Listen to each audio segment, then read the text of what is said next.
Hello दोस्तों, हम लोग प्रश्नावली 12.3 क्लास 10 के मैथ का क्वेश्चन संख्या 1 पूरा कर लिए हैं। 2 नंबर में देखेंगे। 2 नंबर में सवाल दिया गया है, ऐसे एक आकृति दिया गया है और इसको छायांकित कर दिया गया है। और सवाल देखो कैसे कहता है आकृति 12.20 में छायांकित भाग का क्षेत्रफल ज्ञात कीजिए, यानी कि इस पोर्शन का क्षेत्रफल ज्ञात कीजिए। यदि केंद्र O वाले दो सकेंद्रीय वृत्तों जिनकी त्रिज्याएं 7 सेंटीमीटर और 14 सेंटीमीटर है और एंगल AOC बराबर में 40 डिग्री है।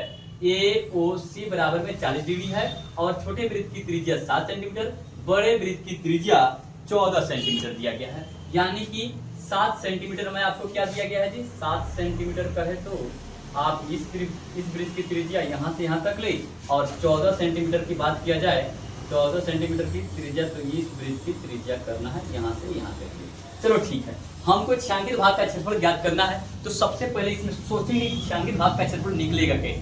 तो छायांकित भाग का क्षेत्रफल निकलेगा, आप त्रिज्यखंड का क्षेत्रफल के फॉर्मूला जानते हैं कि त्रिज्यखंड का क्षेत्रफल का फॉर्मूला होता है थीटा बटा में 360 गुना में पाई r स्क्वायर। यही होता है ना, यही होता है। जहां पर थीटा ये केंद्र पर जो कोण बनता है, यहाँ पर देखेंगे सकेंद्रीय त्रिज्यखंड बन रहा है, सकेंद्रीय त्रिज्यखंड बन रहा है, जिसमें से बाहरी त्रिज्यखंड को भाग का जो भाग है उसको पेंट कर दिया गया है, उसी का क्षेत्रफल ज्ञात करना है। तो उसका क्षेत्रफल ज्ञात करने के लिए हम लोग कहेंगे बड़े त्रिज्यखंड के क्षेत्रफल माइनस में छोटे त्रिज्यखंड का क्षेत्रफल। बड़े त्रिज्यखंड का क्षेत्रफल जिसका रेडियस कितना है 14 सेंटीमीटर है और लघु त्रिज्यखंड का क्षेत्रफल जिसका त्रिज्या 7 सेंटीमीटर। देखेंगे उसको कैसे निकालेंगे। इसको निकालने के लिए हम क्या कर सकते हैं, यहाँ पर सबसे पहले दिया गया है उसे लिख दीजिएगा। दिया है हमारे पास स्मॉल r का मान दिया गया है, स्मॉल r का मान दिया गया है, यानी कि छोटे वृत्त की त्रिज्या, छोटे त्रिज्यखंड की त्रिज्या दिया गया है 7 सेंटीमीटर और कैपिटल R का मान यहाँ पर हमको पता है, यानी कि बड़े त्रिज्यखंड का क्षेत्रफल कैपिटल R मान लेते हैं, बड़े त्रिज्यखंड का रेडियस कैपिटल R मान लेते हैं, उसका मान दिया गया है 14 सेंटीमीटर।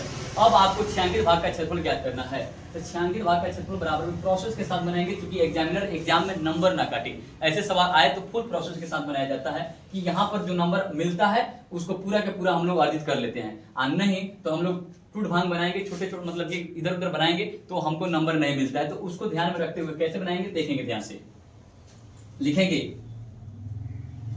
छायांकित भाग का क्षेत्रफल, छायांकित भाग का क्षेत्रफल बराबर में हो जाएगा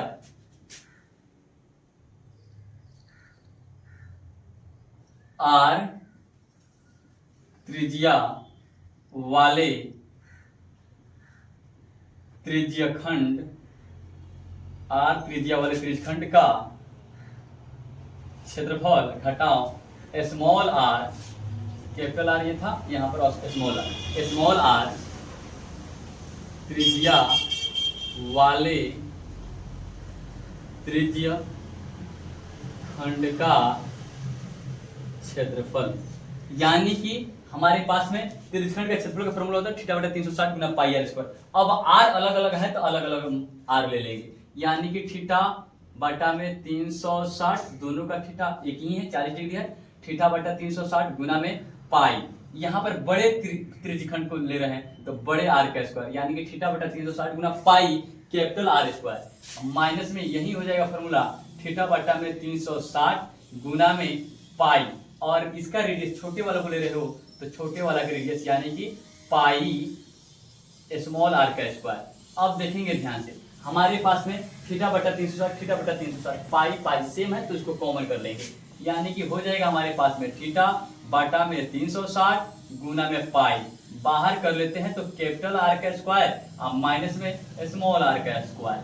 अब इसका थीटा का मान रखो, पाई का मान रखो और काम बन जाएगा तुम्हारा। थीटा का मान दिया गया है 40 बटा में 360, पाई का मान दिया गया है 22 बटा में 7, होल इनटू कैपिटल R का मान दिया गया है 14 का स्क्वायर, माइनस स्मॉल r का मान दिया गया है 7, तो 7 का स्क्वायर। देखेंगे ध्यान से, 4 9 के 36, 9 बराबर कट गया है, यानी कि आ गया है 1 बटा में 9 गुना में 22 बटा में 7 होल इंटू 14 का स्क्वायर 196 होता है, और माइनस में 7 का स्क्वायर 49 होता है, 49 लिख देंगे।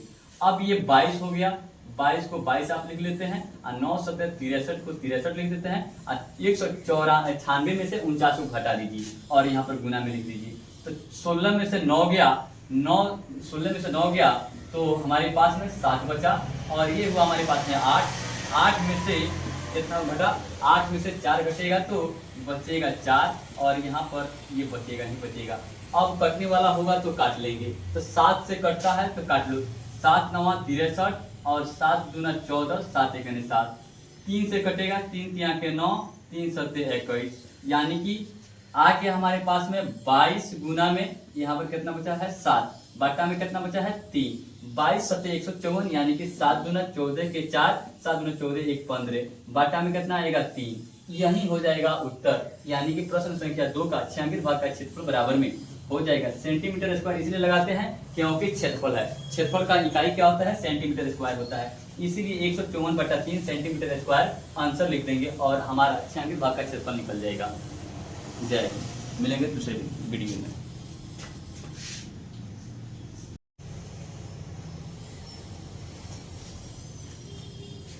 जय हिंद दोस्तों, आज हम लोग देखेंगे प्रश्नावली 12.3, प्रश्नावली 12.3 का सवाल संख्या 3 क्लास 10 की। क्लास 10 में प्रश्नावली 12.3 में वृत्तों से संबंधित क्षेत्रफल है, उसका सवाल संख्या 3 देखेंगे जो कि ऐसे आकृति दिया गया है। सवाल को एक बार पढ़ लेते हैं, समझ में आ जाएगा, समझा देंगे, उसके बाद में आप लोग इसको बनाएंगे। देखो ध्यान से, कहता है आकृति 12.21 में छायांकित भाग का क्षेत्रफल ज्ञात कीजिए। यदि ABCD भुजा 14 सेंटीमीटर, ABCD भुजा 14 सेंटीमीटर का एक वर्ग है, यानी कि 14 सेंटीमीटर किसका भुजा है भाई, ये वर्ग का भुजा है, वर्ग का भुजा 14 सेंटीमीटर में दिया गया है, यानी कि वर्ग है तो इसका प्रत्येक भुजा बराबर होता है, यानी कि वर्ग उसे कहते हैं जिसके प्रत्येक भुजा आपस में बराबर या प्रत्येक कोण समकोण होता है, उसे हम लोग वर्ग कहते हैं। तब वर्ग का ये भुजा दे दिया है 14 सेंटीमीटर, ये भी 14 सेंटीमीटर हो जाएगा, ये भी भुजा 14 सेंटीमीटर, ये भी भुजा 14 सेंटीमीटर हो जाएगा। ओके, आगे देखो कहा जाता था APD और BPC दो अर्धवृत्त है, तो उसका छायांकित भाग का क्षेत्रफल ज्ञात करो।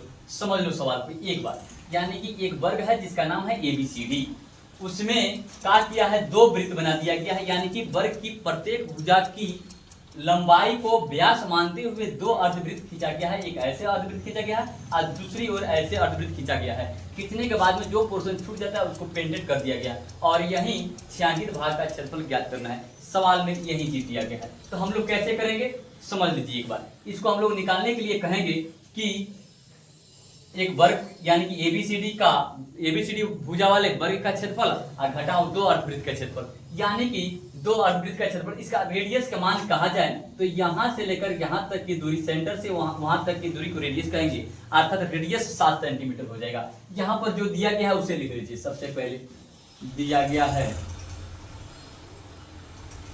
वर्ग की भुजा यानी कि स्मॉल a मान लो, तो स्मॉल a बराबर में 14 सेंटीमीटर हो जाएगा। और आप त्रिज्या निकाल सकते हो, क्योंकि वर्ग की भुजा 14 सेंटीमीटर, BC क्या है, एक व्यास है ना है भाई अर्धवृत्त का, यानी कि यहां पर लिख सकते हो अर्धवृत्त की व्यास स्मॉल d मान लीजिए बराबर में 14 सेंटीमीटर हो जाएगा, क्योंकि वर्ग का भी भुजा है, इसीलिए अर्धवृत्त की त्रिज्या कहे हम, त्रिज्या जिसे स्मॉल r मान लीजिए, स्मॉल r बराबर में कितना हो जाएगा, d/2 होता है, यानी कि 14/2 होगा, यानी कि 7 सेंटीमीटर होता है। तो ये d का मान से हम लोग r का मान निकाल लिए, यानी कि अर्धवृत्त की त्रिज्या का मान निकाल लिए। तो त्रिज्या का मान निकाल लिए तो अब छायांकित भाग का क्षेत्रफल निकालेंगे, तो लिखेंगे यहाँ पर अब छायांकित भाग का क्षेत्रफल, छायांकित भाग का क्षेत्रफल बराबर में क्या हो जाएगा, तो हो जाएगा वर्ग का क्षेत्रफल माइनस में दो अर्धवृत्त का क्षेत्रफल, यानी कि वर्ग के क्षेत्रफल में से दो अर्धवृत्त का क्षेत्रफल घटा लेंगे तो जो बचेगा वही शेष भाग हो जाएगा, वही निकालना है। तो हम लोग वर्ग का क्षेत्रफल चूंकि भुजा स्क्वायर होता है तो ए माने है तो ए का स्क्वायर, और अर्धवृत्त का क्षेत्रफल होता है पाई आर स्क्वायर बाई 2 तो पाई आर स्क्वायर बाई 2। लेकिन यहाँ पर दो गो अर्धवृत्त है इसीलिए यहाँ पर गुना करेंगे 2 से। अब देखो ये 2 से ये 2 काट देंगे, यानी कि ए का मान हमको पता है 14 और स्क्वायर है तो स्क्वायर, माइनस में पाई का मान दिया गया है 22/7। रेडियस हम निकाल चुके हैं 7 आया है। कई बार गुना करेंगे? 2 बार गुना करेंगे क्योंकि स्क्वायर है। अब एक 7 से आप एक 7 को काट दीजिए, 14 का स्क्वायर 196 लिख दीजिए, और माइनस में 22 सत्ते 154 लिख दीजिए, 154 इसको घटा दीजिए। तो 6 में से 4 घटेगा तो 2 बचेगा, और 9 है यहाँ पर, 9 में से 5 घटेगा तो 4 बचेगा, और 1 में से 1 गया खत्म। यानी कि हमारे पास में 42 सेंटीमीटर स्क्वायर जो होगा वह 96 भाग का क्षेत्रफल हो जाएगा। यही हमारे पास में आंसर हो जाएगा।